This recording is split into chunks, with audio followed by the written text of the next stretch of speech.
এই সম্মানিত মোহতারাম মুফতি আমির হামজা হাফিজাহুল্লাহকে আমাদের এই প্রোগ্রামে আনার জন্য আমি 6 মাস ধরে চেষ্টা করেছি, বিগত 6 মাস ধরে আপ্রাণ চেষ্টা করেছি। মুফতি হারুন ইজহার ওনার মাধ্যমে চেষ্টা করেছি, আমাদের তৌহিদ ভাই SIBL এর এক্সিকিউটিভ ভাইস প্রেসিডেন্ট ওনার মাধ্যমে চেষ্টা করেছি, আমি বিভিন্ন মাধ্যমে আমি পারিনি।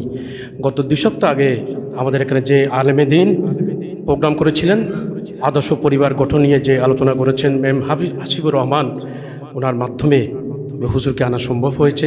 আমরা সবাই বলি আলহামদুলিল্লাহ। আমরা এই মহামান্য বরেণ্য আলেমে দিন, যিনি 3টি বছর জীবন থেকে খসে গেছে, আল্লাহ রসুল সেবে আবি তালিবে 3টি বছর জেল কেটেছেন। আমি যেন তার সেই প্রতিচ্ছবি আমার এই হুজুরের মাঝে দেখতে পাই। উনি 3টি বছর জেল কেটেছেন। আপনি কয়দিন জেল কেটেছেন? আমি তো জেল কাটতে পারিনি। আমি তো একটি দিনের জন্য, একটি দিন তো দিনের জন্য, আল্লাহর দিনের জন্য একটি দিন তো আমি জেল খাটিনি। আমার একটা ব্যক্তিগত সমস্যা ছিল, ফেসবুকে একটা পোস্ট নিয়ে একটু সমস্যা হয়েছিল আমার এক ঘনিষ্ঠজনের সাথে। আমি কাউন্টার টেররিজম ডিপার্টমেন্টে যেটা আগে 3বার আমি ওখানে গিয়েছি। সামান্য একটা অভিযোগ, এই আমার 57 বছর জীবনে আমি কোনোদিন কোনো কেস, কোনো কিছুতে আমি নিজেকে জড়িত হইনি। এবং তবে এটা ব্যক্তি স্বার্থ বলা যায়, পারিবারিক স্বার্থ বলা যায়, কিন্তু আল্লাহর দিনের জন্য তো আমি একটা দিনও খরচ করিনি, সেটা খেয়াল রাখতে হবে। উনি 3টি বছর অন্ধকার প্রকোষ্ঠে জীবনের দিনগুলো কাটিয়েছেন। ওনার জীবন থেকে চলে গেছে 3টি বছর। আমরা ওনার জন্য দোয়া করব, আল্লাহ যেন ওনার হায়াতকে তারাজ করে দেন, ওনাকে যেন এই আল্লাহর দিনের পথে আরও বেশি কথা বলার, কোরআনের কথা বলার জন্য তৌফিক আনায়ন করেন। উনি যেন আরও বেশি, উনি বাংলাদেশের 64 জেলায় বিচরণ করেছেন, যেভাবে বিচরণ করেছিল কোরআনের পাখি, অতঃপর সেই অন্ধকার প্রকোষ্ঠে 10টি বছর জেল কেটে জীবনের সফর শেষ করেছেন। আমি তার জন্য আমরা এই মাহফিল থেকে দোয়া করব। সম্মানিত উপস্থিতি, আলেমদের মর্যাদা অত্যন্ত উচ্চকিত, সুউচ্চ মর্যাদায় আসীন। হযরত আবু দারদা রাদিয়াল্লাহু তাআলা থেকে বর্ণিত, তিনি বলেন, আমি রাসূলুল্লাহ সাল্লাল্লাহু আলাইহি ওয়াসাল্লাম বলতে শুনেছি,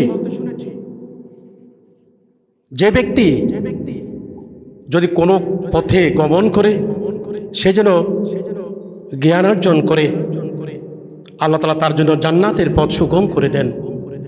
ফেরেশতাগণ তালেবে ইলমের জন্য সেই কাজে প্রসন্ন হয়ে তাদের ডানাগুলো বিছিয়ে দেন। আলেমের জন্য দুনিয়ার এবং আকাশ পৃথিবীর সমস্ত বাসিন্দা, এমনকি পানির মাছ পর্যন্ত ক্ষমা প্রার্থনা করতে থাকে। সুবহানাল্লাহ। আবেদের উপর আলেমের মর্যাদা ঠিক তেমনি, যেমনি সমস্ত নক্ষত্রপুঞ্জের মধ্যে পূর্ণিমার চাঁদের ফজিলত। কি মর্যাদা দিয়েছেন আলেমদেরকে আল্লাহ রসুল বলেন, রাওয়ায়ে বুখারীর বর্ণনা, আল্লাহ রসুল বলেন, মানুষদের মাঝে আলেমদের মর্যাদা ঠিক তেমনি যেমনি আমি নবীর মর্যাদা সমস্ত উম্মতের মধ্যে। অতএব খেয়াল রাখতে হবে, ওনারা ওয়াইনাল উলামা ওয়ারাসাতুল আম্বিয়া, ওনারা হচ্ছেন পয়গম্বরদের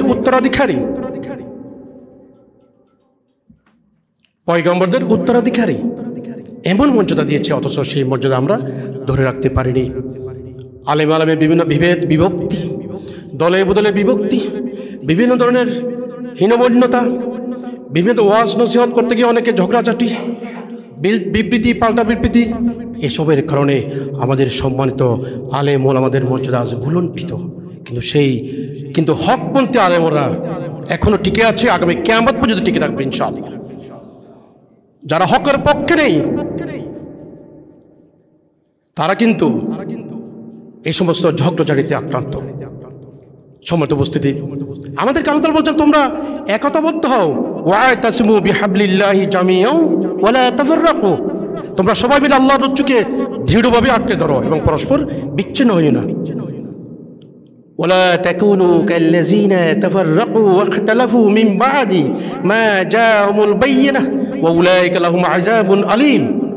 তোমরা তাদের মতো হইও না যাদের কাছে আল্লাহ তাআলার পক্ষ থেকে সুস্পষ্ট নিদর্শন আসার পরও নিজেরা দলে উপদলে বিভক্ত হয়ে পড়েছে এবং নিজেদের মধ্যে মতানৈক্য সৃষ্টি করেছে।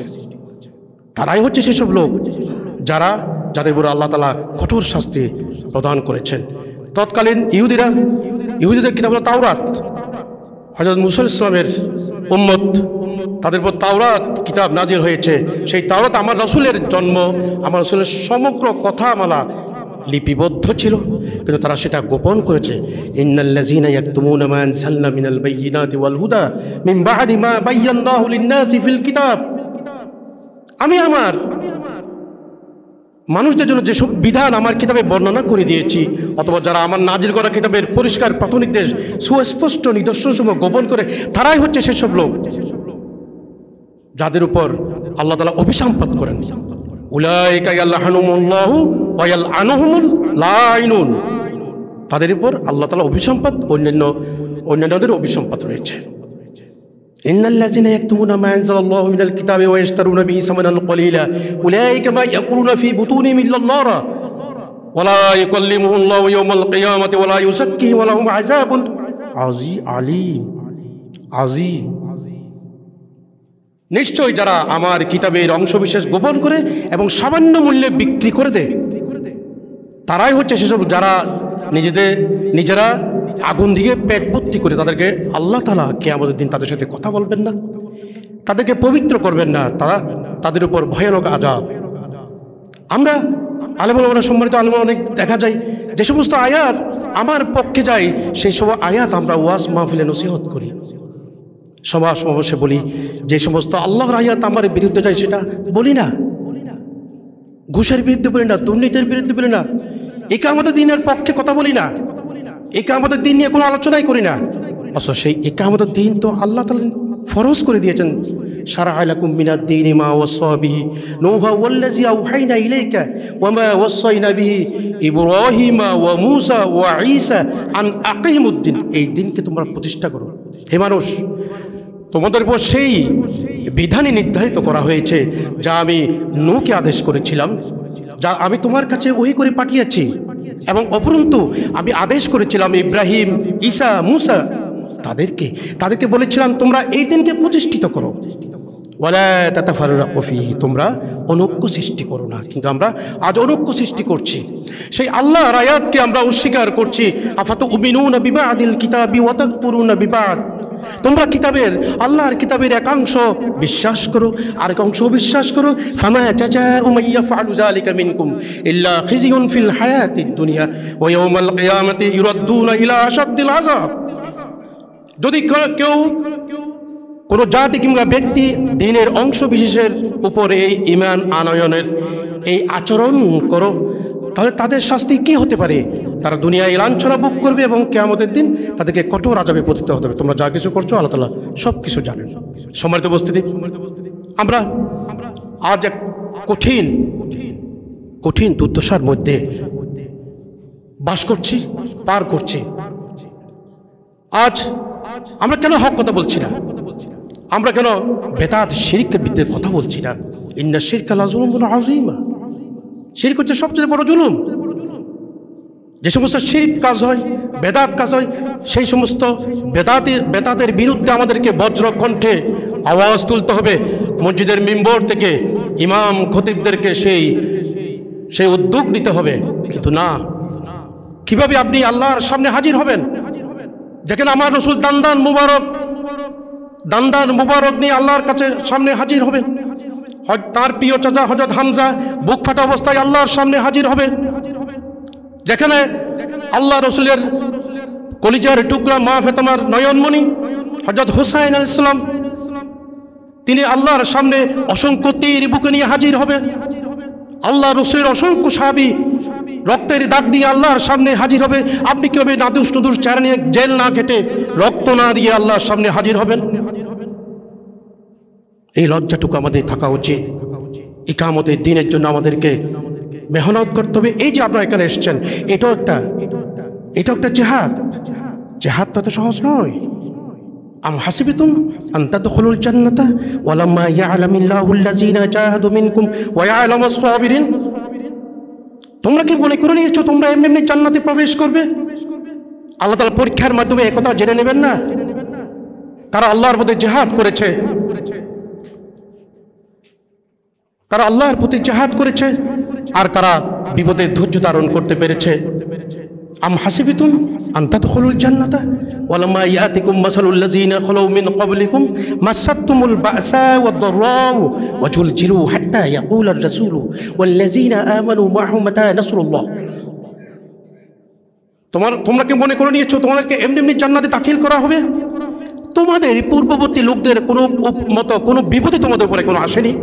তাদের উপর নানা অভাব অভিযোগ রোগ ব্যাধি এসেছে, কঠিন নিপীড়নে তাদেরকে প্রকম্পিত করে দেয়া হয়েছে। এক পর্যায়ে আল্লাহর রসুল, আল্লাহর নবী এবং তার সঙ্গী সাথীরা আত্মনাদ করে বলে উঠেছে আল্লাহর সাহায্য কবে আসবে? আল্লাহ তাআলা সান্ত্বনা দিয়ে বললেন আলা ইন্না নাসরাল্লাহি করিব, আল্লাহর সাহায্য অতি নিকটে। সম্মানিত উপস্থিতি, আলেমরা অত্যন্ত জ্ঞানী। আল্লাহ রসুল বলেন, হযরত আবু হুরায়রা থেকে আবু দাউদের একটি হাদিস, কোনো ব্যক্তিকে যদি দ্বীনের ইলম সম্পর্কে জিজ্ঞাসা করা হয় এবং সে যদি তা অস্বীকার করে, তা গোপন রাখে, তাহলে আমি কিয়ামতের বলে তার গলায় মালা বেড়ি পরিয়ে দেব। সহিহ হাদিস। সম্মানিত উপস্থিতি, জ্ঞানবান ব্যক্তি তারাই যারা আল্লাহর কোরআনের পক্ষে কথা বলে, কোরআনের কথা বলে, কোরআনের আওয়াজ তুলে, ন্যায়ের পক্ষে, হকের পক্ষে সারা জিন্দেগিভর কথা বলে জেল খাটে। অলিউল্লাহ তারাই, অলিউল্লাহ তারাই। হযরত খাজা মঈনুদ্দিন চিশতি একদিকে অলি ছিলেন, পীরগিরি করেছেন, অন্যদিকে পিতৃরাজের বিরুদ্ধে জিহাদ করেছেন, লড়াই করেছেন। পান্ডুয়া, গোয়ালা, আজমির মুসলমানের রাজত্ব করেছেন, যেখানে বাদশাহ ঘুরি পর্যন্ত পারেনি। হযরত শাহজালাল গৌর গোবিন্দের বিরুদ্ধে জিহাদ করেছেন। খানজাহান আলী এখনো বাগেরহাটে পিলখানা এখনো আছে, হাতির যুদ্ধ হয়েছিল সেখানে। তারা তো পীর ছিলেন, অলিগিরি করেছেন, এরপরে ন্যায়ের পক্ষে, হকের পক্ষে লড়াই করেছেন। আর আমরা পীরেরা আজ কি দেখা যায়? একটা কোরআনের আয়াত পর্যন্ত শোনা যায় না, আল্লাহ রসুল একটি হাদিস পর্যন্ত বর্ণনা করা হয় না। সেই পীর আউলিয়ার কোনো দরকার নেই এদেশে। সেসব পীর আউলিয়ার দরকার যারা হকের পক্ষে কথা বললে জেল খাটবে, রক্ত দিবে। সম্মানিত উপস্থিতি, আজ ফিলিস্তিনে কি হচ্ছে? অলরেডি 37,000 বনি আদম শাহাদাতের পেয়ালা পান করেছে, 80,000-এর উপরে আহত হয়েছে, 20 লক্ষ গৃহহীন। আজকেও আওয়াজ তোলার মতো একজন ইব্রাহিম রইসি ছিল, দুনিয়ার সবর শেষ করেছে। একজন তুরস্কের এরদোয়ান এখনো আছে, আওয়াজ তুলছে, আর কেউ নাই। কোনো আরব বিশ্বের কেউ কথা বলে না। অথবা আমরা সুন্নি দাবি করি, মুসলিম দাবি করি, অথচ সেই ইহুদি খ্রিস্টানের সাথে আমরা সম্পর্ক রাখি, মুসলিমদের সাথে কি রাখি? সম্পর্ক রাখি। ইয়া আইয়ুহাল্লাযীনা আমানু লা তাত্তাখিযুল ইয়াহুদা ওয়ান নাসারা, স্পষ্ট করে বলেছেন সূরা মাইদার 51 নম্বর আয়াতে, স্পষ্ট করে বলেছেন তোমরা কখনো কখনো ইহুদি নাসারাদের সাথে বন্ধুত্ব গ্রহণ না। বা'দুহুম আউলিয়াউ বা'দ, তারা একে অপরের বন্ধু। ওয়া মান ইয়াতাওয়াল্লাহুম মিনকুম ফাইন্নাহু মিনহুম, যদি কেউ তাদের সাথে বন্ধুত্ব করে তবে তারা তাদের দলভুক্ত হয়ে যাবে। ইন্নাল্লাহা লা ইয়াহদিল কওমাজ যালিমিন, আমি কখনো জালেম সম্প্রদায়কে হেদায়েত প্রদান করি না। অথচ ইহুদি খ্রিস্টানরা তারা আরবের বন্ধু, সৌদি আরবের বন্ধু, আরব আমিরাতের বন্ধু, জর্ডানের বন্ধু, ওমানের বন্ধু, কাতারের বন্ধু, বাহরাইনের বন্ধু। তারা এই আয়াতটা কি 1400 বছর আগে আমার আল্লাহ তাআলা নাজিল করেছেন, সেটাকে একটু পরে দেখি তারা তো আরব, তারা তো আরবি জানে। তারা কি এটা পড়েনি? আমরা তো বাংলা, আমরা বুঝি না। তারা কি বুঝে না? এই আয়াতটি তারা পড়েনি? বাদশাহ সালমান পড়েনি? এত বড় বড় শায়েখরা আছে, ওরা পড়েনি? আমরা কেন ওদের সাথে বন্ধুত্ব করতে যাব? এই আয়াতটি প্রমাণ করে। সম্মানিত উপস্থিতি, অনেক অনেক ত্যাগ তিতিকার মাধ্যমে এদেশে ইসলামী বিপ্লব, ইসলামী আন্দোলন সাধিত হবে। আমরা এখন ইকামত দিনের কর্মী, আমরা এখন ফাউন্ডেশন, আমরা এখন ফাউন্ডেশনের কর্মী। ফাউন্ডেশন হচ্ছে, এটা ভিত্তি হচ্ছে। আমরা হয়তো দেখে যেতে পারবো না, আমরা কিন্তু পারিশ্রমিক পাবো আল্লাহর কাছে। ওয়ালা তাহসাবান্নাল্লাযীনা কুতিলু ফী সাবিলিল্লাহি আমওয়াত বাল আহইয়াউ ইনদা রাব্বিহিম ইরযাকুন। যারা আল্লাহর পথে শহীদ হয়েছে তাদেরকে কখনো মৃত বলো না, তারা জীবিত, তাদের কাছে আল্লাহর পক্ষ থেকে রিজিক দেওয়া হচ্ছে। ওয়ালা তাকুলু লিমান ইয়াকতালু ফী সাবিলিল্লাহি আমওয়াত বাল আহইয়াউ ওয়ালাকিন লা তাশউরুন। তোমরা যারা আল্লাহর পথে শহীদ হয়েছে, রক্ত দিয়েছে, তাদেরকে কখনো তোমরা মৃত বলো না, তারা জীবিত, কিন্তু তোমরা কিচ্ছুই বুঝো না, তোমরা কোনো চৈতন্যই করো না। কুতিবা আলাইকুমুল কিতালু ওয়া হুয়া কুরহুল লাকুম। ন্যায় প্রতিষ্ঠার জন্য যুদ্ধ তোমাদের উপর ফরজ করা হয়েছে। এই আয়াতটাকে আমরা পড়িনি, 216 নম্বর আয়াত সূরা বাকারা। ওয়া আসা আন তাকরাহু শাইয়্যান ওয়া হুয়া খায়রুল লাকুম ওয়া আসা আন তুহিব্বু শাইয়্যান ওয়া হুয়া শাররুল লাকুম ওয়াল্লাহু ইয়ালামু মা ওয়া আনতুম লা তা'লামুন। এই আয়াতটাকে আমরা পড়িনি। সম্মানিত উপস্থিতি, আজ আলেমদেরকে, ওলামাদেরকে আরো বেশি অ্যাক্টিভ হতে হবে ময়দানে। আমার এই মুফতি আমির হামজা ভাই জীর্ণ শীর্ণকায় এক শরীর নিয়ে 3টি বছর জেল কেটেছেন। আল্লামা মামুনুল হক 3 বছরের অধিক জেল কেটেছেন। আজিজুল হক ইসলামাবাদী, মুফতি হারুন ইজাহার, রফিকুল ইসলাম মাদানী সহ অসংখ্য আলেম ওলামা জেল কেটেছেন শুধুমাত্র হক কথা বলতে গিয়ে। আমরা আজ এই মঞ্চ থেকে, এই ঘোষণা মঞ্চ থেকে এটাই বলতে চাই, আল্লাহর দিনকে আমরা আঁকড়ে ধরে রাখবো, আল্লাহর কোরআনকে আঁকড়ে ধরে রাখবো, কারণ এটি তানজিলুম মির রাব্বিল আলামিন, আল্লাহর পক্ষ থেকে নির্ধারিত। এটা শুধুমাত্র মুসলিমদের জন্য আসেনি। হুদাল লিন্নাস ওয়া বায়িনাতিন মিনাল হুদা ওয়াল ফুরকান, এটা সমগ্র মানব জাতির জন্য হেদায়েত। এটা জালিকাল কিতাব, কোনো সন্দেহ নেই। অথচ এই কিতাবের পক্ষে আমরা কথা বলতে পারছি না, এই কোরআনের পক্ষে আমরা কথা বলতে পারছি না। কথা বলতে গেলেই, হক কথা বলতে গেলেই বিভিন্ন বাধা বিপদ আসবে। সে সমস্ত বাধা অতিক্রম করে আমাদেরকে সম্মুখ পানে এগিয়ে যেতে হবে, যতই ঝড় ঝাপটা আসুক না কেন। সম্মানিত উপস্থিতি, আমরা এখানে যারা আছি অন্তপক্ষে 200 জনের কাছাকাছি, আমরা একটি আয়াত কি, আল্লাহর কোরআনের আয়াত কি একটু মুখস্থ করে তার ব্যাখ্যা, তার সারাংশ করতে পারি না। এক সপ্তাহ একটি করি, মাসে 4টি করি, সপ্তাহে একটি হাদিস আমি আমার পরিবারের সদস্যের সাথে একটু শেয়ার করি।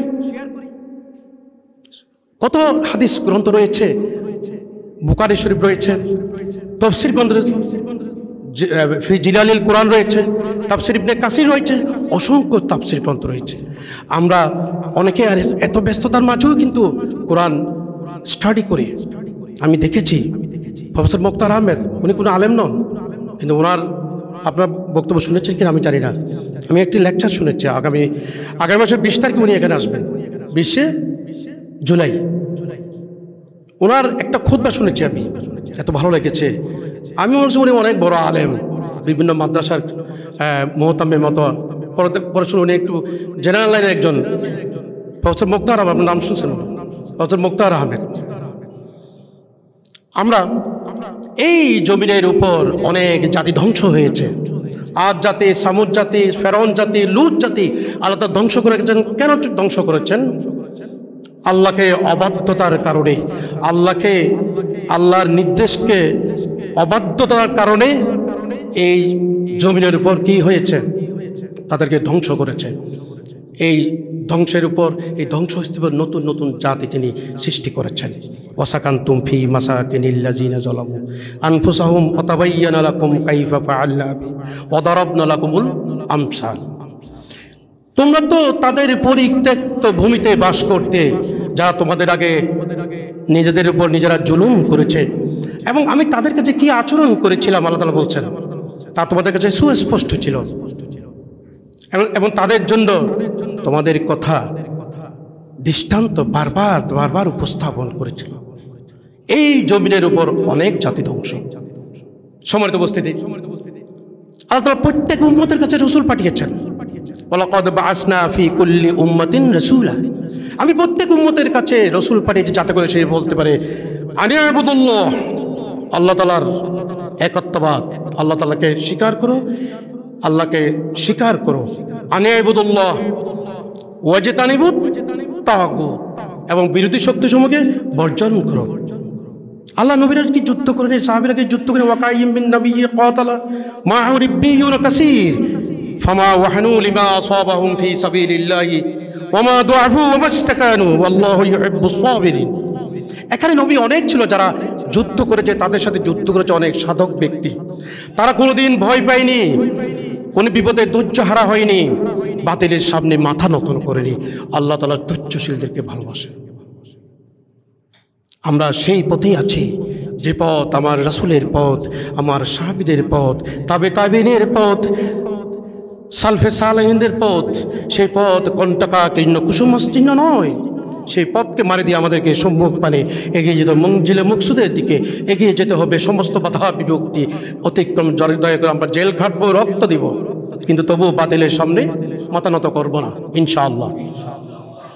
সম্মানিত আলেমদের সাজন্য এসেছে ওমান আহসানু কওলাম মিম্মান দাআ ইলাল্লাহ ওয়া আমিলা সালিহান ওয়া ক্বালা ইন্নানি মিনাল মুসলিমিন। তার কথা ছেড়ে কার কথা উত্তম হতে পারে?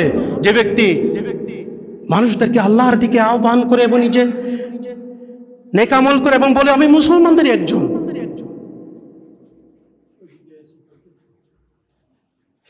কুল হাল ইয়াস্তাবিল্লাযীনা ইয়া'লামুনা ওয়াল্লাযীনা লা ইয়া'লামুন ইন্নামা ইয়াতাযাক্কারু উলুল আলবাব। আল্লাহ রাসূলকে উদ্দেশ্য করে আল্লাহ তাআলা বলছেন, হে রাসূল তুমি বলো, যে ব্যক্তি আল্লাহ তাআলাকে জানে আর জানে না তারা কি সমান হতে পারে? নিশ্চয়ই জ্ঞানবান ব্যক্তিরা উপদেশ গ্রহণ করে, সে আলেমরা উপদেশ গ্রহণ করবে। সে আলেমদের দিকে আমরা তাকিয়ে আছি, হক্কানি আলেমদের দিকে আমরা তাকিয়ে আছি। অশ্লীলতা বেহায়াপনা ছড়িয়ে গেছে দেশ। আমার বাচ্চারা আজ সুপথে নেই। সেই মোবাইল প্রযুক্তি ধ্বংস করে দিয়েছে প্রতিটি ঘর, প্রতিটি বাসা, প্রতিটি গ্রাম, প্রতিটি অঞ্চল, প্রতি ইঞ্চি জনপদ এখন আক্রান্ত মোবাইল আসক্তিতে। তাদেরকে রক্ষা করার জন্য একটি মাত্র অস্ত্র আমার রাসূলের উপর সেই কিতাব, মহাবিশ্বের মহাবিস্ময়, আসমানের জীবনের নিচে জমিনের উপর একমাত্র ঐশী গ্রন্থ, একমাত্র সত্য গ্রন্থ, যে যার হরফ শব্দ আগামী কিয়ামত পর্যন্ত পরিবর্তিত হবে না। সমস্ত আসমানি কিতাব পরিবর্তিত হয়েছে একমাত্র একটি কিতাব ছাড়া। সেই কিতাবকে আপনি বুকে ধারণ করুন, বুকে ধারণ করুন, এটা লালন করুন, তাহলে দেখবেন আপনার জীবন সুন্দর হয়ে যাবে, আপনার পরিবার সংসার সুন্দর হয়ে যাবে।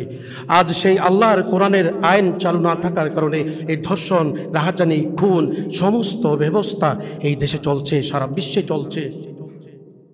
আল্লাহর কোরআন যদি আমাদের বুকে ধারণ করতে পারতাম, আল্লাহর কোরআন প্রতিটি আয়াতকে যদি আমরা বুঝে বুঝে পড়তাম, তাহলে সেটা সম্ভব হতো না। আমরা শুধু শুধু পড়েই থাকি, এটার কোনো অর্থ বুঝি না, ব্যাখ্যা বুঝি না। অর্থ বুঝেই আমার জীবনকে সুন্দর করতে হবে, জীবনকে করতে হবে সাবলীল, মর্যাদা সম্পন্ন। সম্মানিত উপস্থিতি, আমি আর বেশি কিছু বলবো না। আমাদের সম্মানিত আজকের প্রধান মুফাসসির, প্রধান আলোচক, কারারুদ্ধ, কারা নির্যাতিত বরেণ্য আলেমে দ্বীন, আমার অত্যন্ত শ্রদ্ধাভাজন। আমি আমার প্রত্যেকটা ওয়াজ, আমি যখন উঠি করি, অপারেশন করি উঠি টেবিলে, আমি শুধু ওনার ওয়াজটা শুনি। আমি যখন উঠি করি আমার উঠি মন থাকে, কিন্তু আমার হৃদয়টা থাকে ওনার ওয়াজের দিকে। ইন্নামাল মুমিনুনা আল্লাযীনা ইযা যুকিরুল্লাহ ওয়াজিলাত কুলুবুহুম ওয়া ইযা তুলিয়াত আলাইহিম আয়াতুহু যাদাতুহুম ঈমানান ওয়া আলা রাব্বিহিম ইয়াতাওয়াক্কালুন। এই কোরআন এমন একটি কোরআন যেটা শুনলে হৃদয় প্রকম্পিত হয়, হৃদয় প্রকম্পিত হয়। সেই কোরআনের কথাই উনি বলে যাচ্ছেন এবং ওনার হায়াত পর্যন্ত উনি বলেই যাবেন। এভাবেই আমাদের এই জীবন থেকে সরে যেতে হবে, জীবনের সফর শেষ করতে হবে। কাল কিয়ামতের ময়দানে আমি সেটাই বলতে পারবো যে আল্লাহ, আমি তো অন্ততপক্ষে তোমার কোরআনের একটু চেষ্টা করেছি, কোরআনের অর্থ বোঝার চেষ্টা করেছি, সেই কথাটা তো আমি অন্তত বলতে পারবো।